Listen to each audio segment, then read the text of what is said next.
Hello and welcome to another inspiring edition of Diaspora Network, where we celebrate Nigerians making their country proud around the world. I'm Teniola Oyetayo. On today's program, we turn our focus to the environment and Nigerians helping the world understand how to protect it. Our guest is Dr. Felix Nwaishi, Canada Research Chair in Ecosystem Science at Mount Royal University in Calgary. But before we hear from him, here's a look at what's making headlines across the global Nigerian community. O prêmio Earthshot na categoria Construir um Mundo Sem Resíduo vai para todo mundo de pé para ela, Lagos Fashion Week! Lagos Fashion Week has been named one of the winners of the 2025 Earthshot Prize, the global environmental award founded by Britain's Prince William and renowned naturalist Sir David Attenborough. The Nigerian fashion platform received the top honor in the Build a Waste-Free World category for its pioneering work in transforming one of the world's most wasteful industries into a model of sustainability and circular innovation. The star-studded awards ceremony took place in Rio de Janeiro, Brazil, drawing international celebrities and environmental leaders from around the world. Launched in 2020, the Earthshot Prize recognizes groundbreaking solutions addressing the planet's most urgent environmental challenges. This year, nearly 2,500 nominees from 72 countries were submitted, with 3 finalists selected in each of the 5 award categories.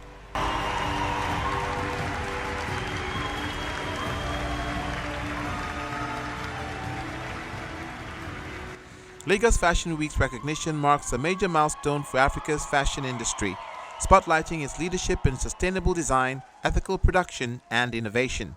Winning this award is an honor and a responsibility. By 2030, with the support of the Earthshot Prize, we will establish the first fully functional circular fashion hub in Lagos, and it will travel to other African cities. This will be powered by culture and craftsmanship, transforming textile waste into new materials, new businesses, and sustainable livelihoods. Professor Idayat Balanle Owolabi, a Nigerian-born academic and healthcare expert, has been awarded the Commander of the British Empire (CBE) by King Charles III for her outstanding contributions to the UK health sector, a graduate of the University of Ibadan.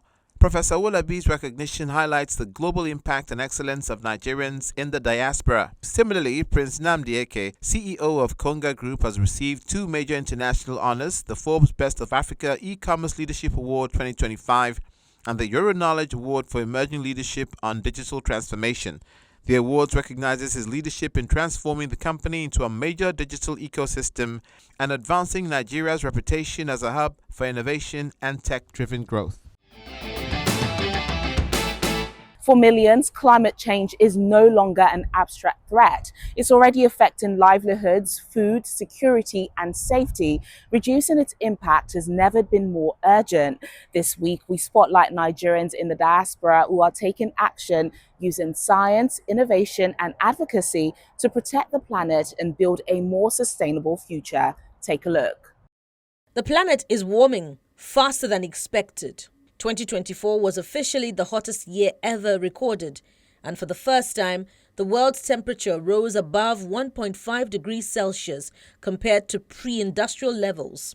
From floods and droughts in Nigeria and across Africa to wildfires sweeping through the United States and parts of Europe, the effects are being felt everywhere, but the most vulnerable are paying the highest price.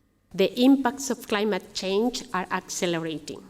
More extreme weather is destroying lives and livelihoods and eroding hard-won development gains. One thing is already clear. We will not be able to contain the global warming below 1.5 degrees in the next few years. The overshooting is now inevitable.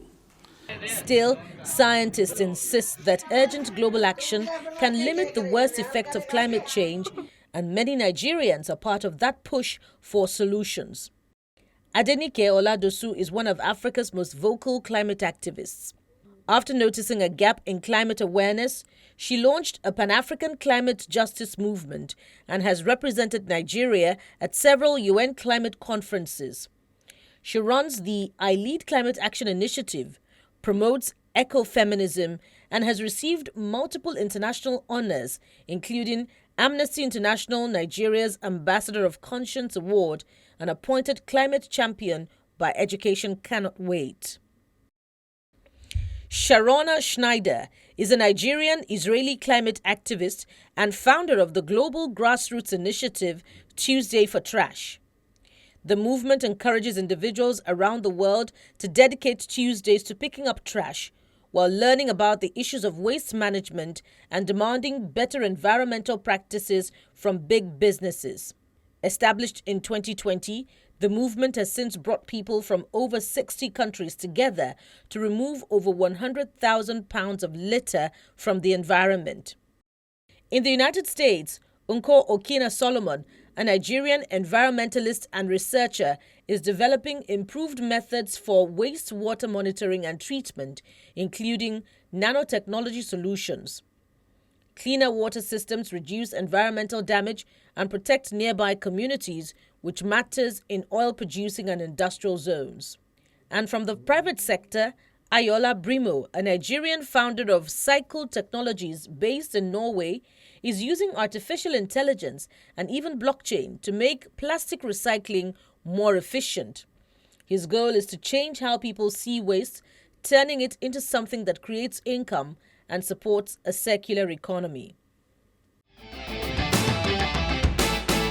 Now to our guest, Dr. Felix Nwaishi, an associate professor and newly appointed Canada Research Chair in Ecosystem Science at Mount Royal University in Calgary, Canada. His research explores how disturbances such as climate change, industrial development, and wildfires affect our environment and the communities that depend on it. From Owerri to the snowy wetlands of Canada, Dr. Felix Nwaishi's love for science began with a simple childhood question: why does the rain smell the way it does? Growing up in Owerri was fun. I'm also from Imo State, so my parents civil servants. We lived in Owerri. It was a great childhood that we had. Went to public school like any other child in town, and then later on, at a later stage in life, I moved to Uyo because my dad was transferred and we lived in Akwa Ibom State, but I was more often going down there. I did my high school in Akwa Ibom State at Lutheran High School. And growing up was great. I am the last child in a family of 7. So I have 6 siblings and the third boy. So it was, I had a lot of older people to look up to. All my siblings were doing their part in school. So I had a lot of, people that I kind of looked up to in terms of my academics, my study, my career path. So I had a lot of mentorship growing up from the family and also friends. And in terms of what kind of inspired my curiosity, it's basic. In Nigeria, especially in the eastern part and most parts of Nigeria, because of the climate, when it rains, there is a smell that you get, this earthy smell. I think we call it petrichor in science. So basically, it's that earthly smell that you get. It's unique. It's when we are playing and it rains, that smell kind of pops up. And I always wondered what causes that smell. I was a very curious child. I asked a lot of questions. His fascination with soil and climate led him to study soil science technology at the Federal University of Technology, Owerri, a path that later opened the door to environmental research. Soil science is basically one of the bedrocks of environmental science because everything that we learn in the environment sits on the soil, right? So it's kind of the foundational knowledge. But it's a shame in Nigeria that at the time, it's not something that is common or people are proud of studying. It was actually one of my professors in my first year of university, Professor Nennoti, who is the current Vice Chancellor of FUTA. She came and spoke to us, our first-year students, and she told us how she's so proud to be a soil scientist and what the career options and choices we could build from what we're going to learn in the 5-year program. So from my soil science degree, when I was done after my NYSC, I did my master's in environmental science and climate change, soils and plants at Manchester Metropolitan University. And that was kind of the link. And in my master's program, I did a research that focused on how to use the concept of soil and plant interactions to restore ecosystems that have been impacted by human disturbances and climate change impacts in the British Pennines. So that work kind of opened the channel for what I'm doing today. After his master's degree in the United Kingdom, Dr. Nwaishi moved to Canada for a PhD. Studying environmental science definitely means that when you're in a new country, in a new environment, you need to understand the basics of how the environment works. So in Nigeria, we live in a tropical climate. In Canada, in UK, it's more of a temperate. Coming here is a colder climate. So temperature changes a lot of things about the environment. So when it gets cold, for instance, in hydrology, I'll have to learn how water moves and flows when it's frozen, under frozen condition, and how does that affect the key processes in the environment. So it was different. So I had to go back to the basics and started studying about Canadian environmental, processes in different regions. My region of study was in the Boreal region, which is one of the biggest ecoregion here in Canada. I did a PhD research looking at the reclamation of ecosystems that are impacted by oil sands mining. So in Canada, the way they retrieve their bitumen is one of the ways is through open pit mining, where they just dig it out and they separate the oil from the sand. That's why it's called oil sands. So after that process, there is a vacuum on the landscape, which is just a big pit that is about 70 to 100 meters deep. So we have to fill that, recontour it, and reintroduce natural vegetation and ecosystem that is functional on that. So the project I worked on was one of the first self-sustaining wetland ecosystem that was reclaimed in the Canadian oil sands. It's called the Nicanorifen, and that project was funded by one of Canada's major oil and gas company called Suncor Energy. So I did that project for 5 years, and at the end, I did a postdoc. And my postdoc was looking at how do you assess this thing that we've built? How do we know if it's functioning like its natural analogs, or is it something different? Today, he's an associate professor and Canada Research Chair in Ecosystem Science at Mount Royal University in Calgary. His research focuses on how environmental disturbances impact land, water, and the communities that depend on them. I was able to build a strong research program at Mount Royal University, which now kind of propelled and prepped me to apply for the Canada Research Chair position, which basically what it means is that I'm a tier 2 research chair. So what it means is that you're an emerging scholar in your field with high potentials of having more international recognition in what you do. And it's an appointment from the federal government that will involve giving you funding to support a research program that will help project your research to where you kind of want to be.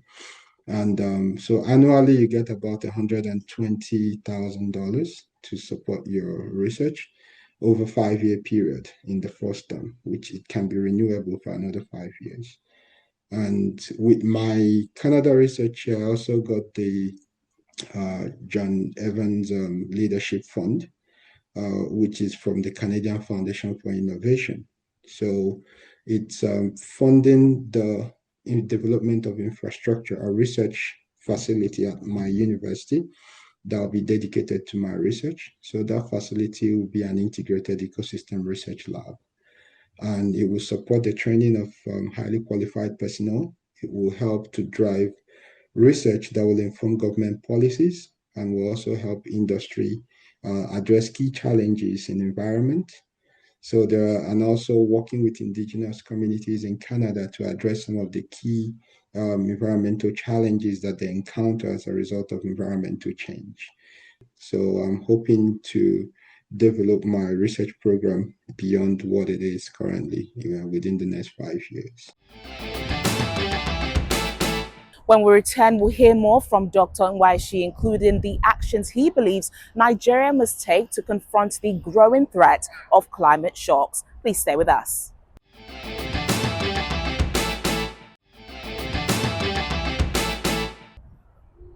Thanks for staying with us on the program. Now more from our conversation with Dr. Felix Nwaishi as he shares his insights on protecting the planet, empowering communities and building a more sustainable future for Nigeria and the world. Dr. Felix Nwaishi works closely with Indigenous peoples in Canada, blending traditional knowledge with modern science, an approach he believes Nigeria can learn from. Where I come from in the southeast, Imo State, I'm an Mbise man. I'm very proud of my heritage. And growing up, my dad would always take us to the village every Christmas and even while we're on holiday. There's something called Iyala. Iyala basically, it translates to river on the land, right? Or lake on the land. Iyala, it was a traditional cultural stormwater management system that was used to control erosion and manage stormwater. And at the time, the roads to my village were really good with these systems. In modern ecological science, now we call them LIDs, low impact development or green infrastructure, which we are integrating into stormwater management in major cities like city of Calgary. I'm currently working on a project looking at the integration of low impact development and green infrastructure for stormwater management for the city. But back home, we've abandoned these systems, and what has happened is that we are beginning to see a lot of degradation on roads and hydrology of these systems. We've kind of lost that. So I think we need to embrace our traditional ways of knowing, especially people that live along the coastlines of Nigeria. Those people are exposed to the elements of environmental change more than anyone else. As you go inland, the challenges change. So in high rainfall environment, you need to have a strong, management system. And these things have been passed on by our forefathers, but we kind of abandoned those.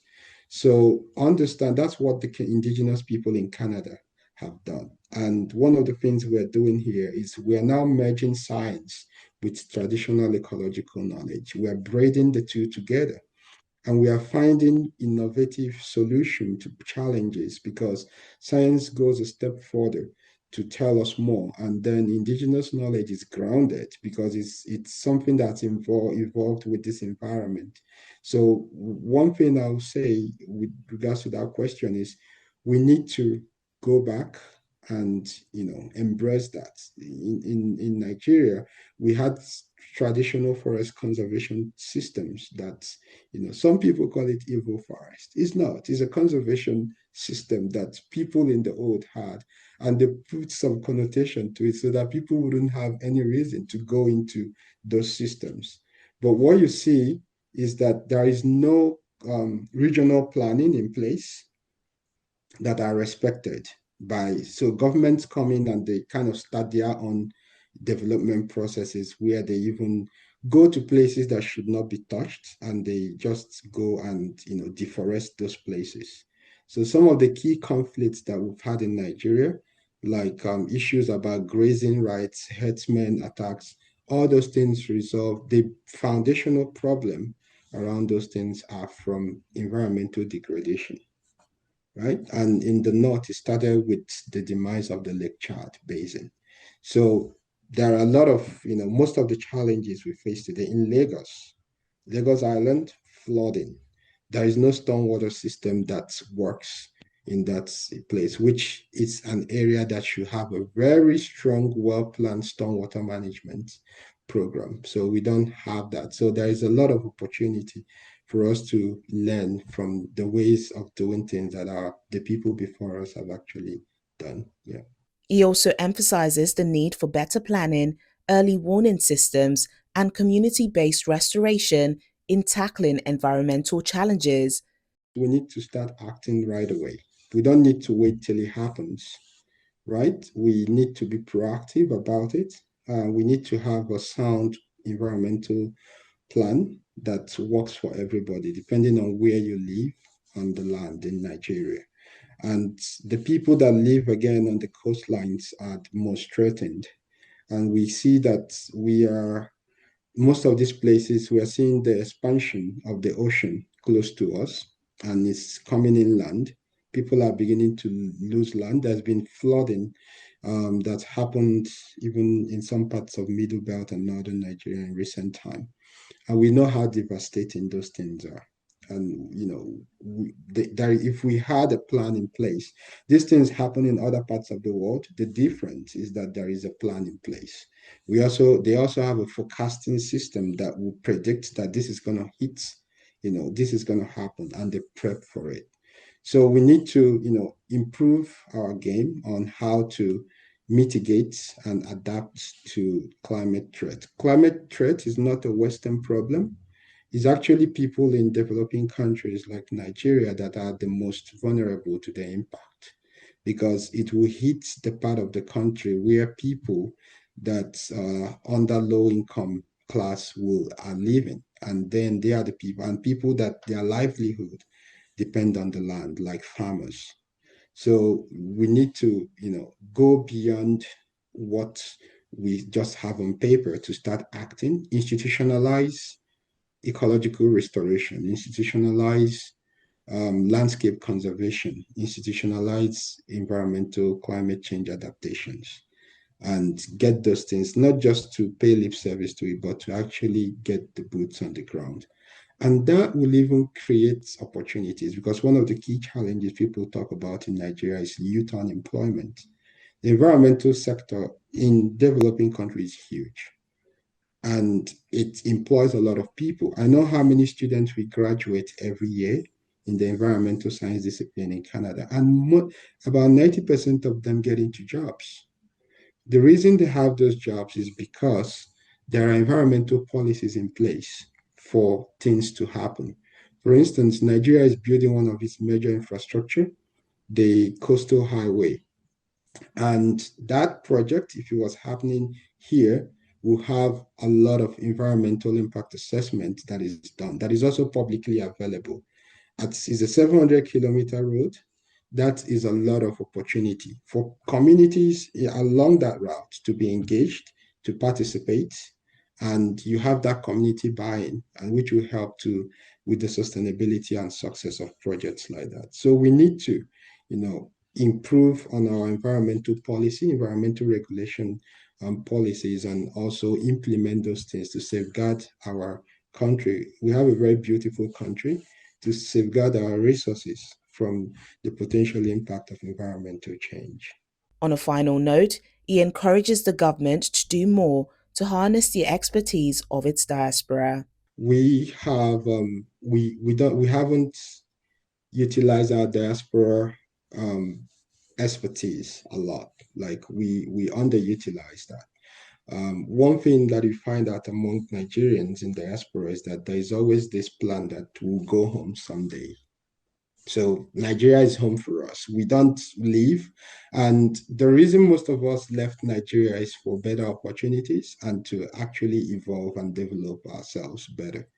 And there is that urge in every one of us to take what we've learned, what we know, and go back to develop our country. Even here, I've been in most rooms where I'm the only Black person or person of color. And people always ask you, well, why do you do what you do? Are you going to go back to help your country?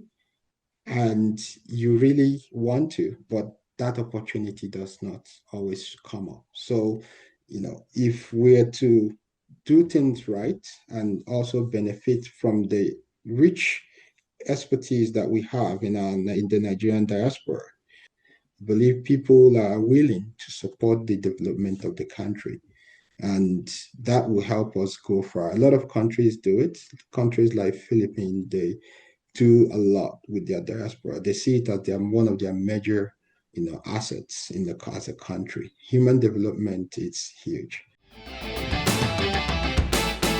And that wraps up another inspiring edition of Diaspora Network. To watch more episodes celebrating Nigerians in the diaspora, visit channelcv.com or our YouTube channel. Until next time, I'm Teniola Oyetayo. Thanks for watching.